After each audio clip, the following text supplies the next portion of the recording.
നിങ്ങളുടെ ഫേവറേറ്റ് സീരിയലുകൾ ടിവിയിൽ വരുന്നതിന് മുൻപേ സൺ നെക്സ്റ്റ് ആപ്പിൽ കാണാം. ഇനി എല്ലാവർക്കും മുൻപേ കാണൂ. ഇപ്പോൾ തന്നെ സൺ നെക്സ്റ്റ് ആപ്പ് ഡൗൺലോഡ് ചെയ്ത് സബ്സ്ക്രൈബ് ചെയ്യൂ.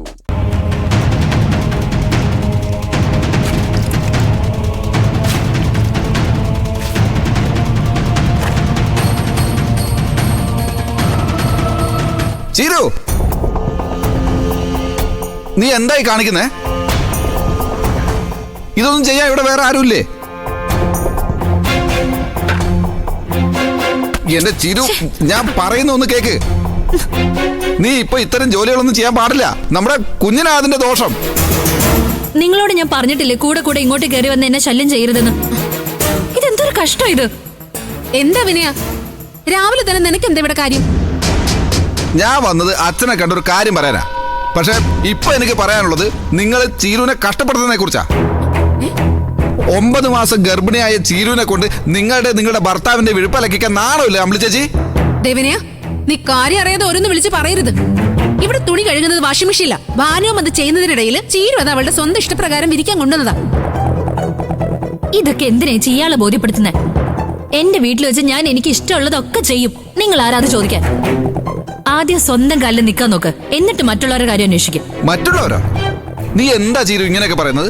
നീ എന്നെ തള്ളി പറഞ്ഞാലും നിന്റെ വയറ്റിൽ വളർന്ന കുഞ്ഞിന്റെ അച്ഛൻ ഞാനല്ലാതാവുന്നില്ലല്ലോ. ആ, രഘുവേട്ടൻ ഇവിടെ ഉണ്ടായിരുന്നോ? ഇതെന്ത് പണിയാ രഘുവേട്ടാ? നിങ്ങളുടെ ഡ്രസ്സ് അലക്കി തേച്ച് തരേണ്ട ഉത്തരവാദിത്വം നിങ്ങളുടെ ഭാര്യയുടേതല്ലേ? ഗർഭിണിയായ എന്റെ ഭാര്യയെ കൊണ്ട് ജയിക്കുന്നത് എവിടുത്തെ മര്യാദയാ? പിന്നെ രാവിലെ എന്നെ കയറി ഒരുമാതിരി വർത്താനം പറഞ്ഞ വിധം മാറും. പറഞ്ഞേക്കാം. ഞാൻ ഇല്ലാത്തൊന്നും പറഞ്ഞില്ലല്ലോ. ചീര് വിരിച്ചിരിക്കുന്ന ഈ ഡ്രസ്സ് നിങ്ങളുടേതല്ലാന്ന് നിങ്ങൾക്ക് പറയാൻ പറ്റുമോ? നിങ്ങൾ വലിയ ബിസിനസ്സുകാരനല്ലേ? ഭാര്യയെ കൊണ്ട് ജോലി ചെയ്യിപ്പിക്കാൻ പറ്റില്ലെങ്കിൽ ഒരു ജോലിക്കാരെ വെക്കണം. അല്ലാതെ ഒരു ഗർഭിണിയെ ഇങ്ങനെ കഷ്ടപ്പെടുത്തല്ല വേണ്ടത്. ചീരു ഇതൊക്കെ ചെയ്യുന്നത് നീ കണ്ടില്ലേടി? നീ ഒന്ന് ശ്രദ്ധിച്ചിരുന്നെങ്കിൽ ഇവന്റെയൊക്കെ വാലിരിക്കുന്ന ഞാൻ കേൾക്കേണ്ടി വരുമായിരുന്നോ? അയാൾ എന്തോ പുലമ്പുന്നതിന് രഘുവേട്ടൻ അമ്പിളി ചേച്ചി വഴക്ക് പറയണ്ട. എനിക്ക് ഇവിടെ സ്വൈര്യം തരാതിരിക്കാനാ ഈ മനുഷ്യൻ വന്നേക്കുന്നത്. രഘുവേട്ടൻ അത് ഇയാളോട് ഇവിടുന്ന് പോകാൻ പറ. കേട്ടല്ലോ പിന്നെ, ചീരുവിനും കുഞ്ഞുങ്ങളും ഓർത്ത് മാത്ര ഞങ്ങൾ നിന്നെ സഹിക്കുന്നേ. ഇവൾക്ക് നീ ഇവിടെ വരുന്ന ഇഷ്ടമല്ലെങ്കിൽ നീ ഇപ്പൊ ഇവിടെ നിന്ന് ഇറങ്ങിയേ പറ്റൂ. അങ്ങനെ തന്നെ ഇറക്കി വിടാനൊന്നും പറ്റില്ല രഘുവേട്ടാ. എന്റെ മക്കളെ ഇവിടെ വന്ന് കാണാനുള്ള അനുവാദം അച്ഛൻ എനിക്ക് തന്നിട്ടുണ്ട്. അച്ഛൻ വരട്ടെ. ചീരുവിന്റെ വയറ്റിൽ വളർന്ന എന്റെ കുഞ്ഞിനോട് നിങ്ങൾ ഈ കാണിക്കുന്ന ക്രൂരത അച്ഛൻ കൂടി അറിഞ്ഞിട്ടാണോ എന്ന് എനിക്കൊന്നും അറിയണം. നിന്നോടല്ലേ പറഞ്ഞ് ഇറങ്ങി പോവാൻ? അവനെ തല്ലി രഘുവേട്ടന്റെ കയ്യാ നാറുന്നേ. രഘുവേട്ടൻ കമ്പനി പോ നോക്ക്. ഇവനെ ഞങ്ങൾ പറഞ്ഞു വിട്ടോളാം. ഓ അതെ രഘുവേട്ട, ഇയാൾക്ക് വേറെ പണിയൊന്നും ഇല്ലാത്തോണ്ട് എന്ത് വേണേലും ആവാം. രഘുവേട്ടന്റെ സമയം വിലപ്പെട്ടതാ. രഘുവേട്ടൻ പോവാൻ നോക്ക്. ഓ ഇറങ്ങിപ്പോ.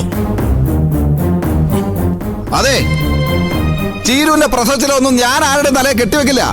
അതിനുള്ള പണം വിനയൻ എവിടെന്നെങ്കിലും ഉണ്ടായിക്കൊണ്ട് വരും. അതുകൊണ്ട് ചീരുവിനെ ജോലി ചെയ്യിപ്പിച്ച ആരും ആ കാശ് ഈടാക്കാനൊന്നും നോക്കണ്ട. നീ ഒരു അക്ഷരം വേണ്ടിയാ തീർത്ത് കളയും ഞാൻ. കേട്ടോ?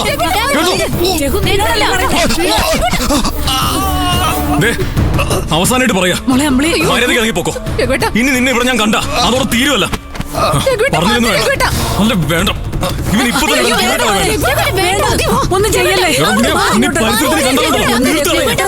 അവരിവിടുന്ന് പോകത്തില്ല.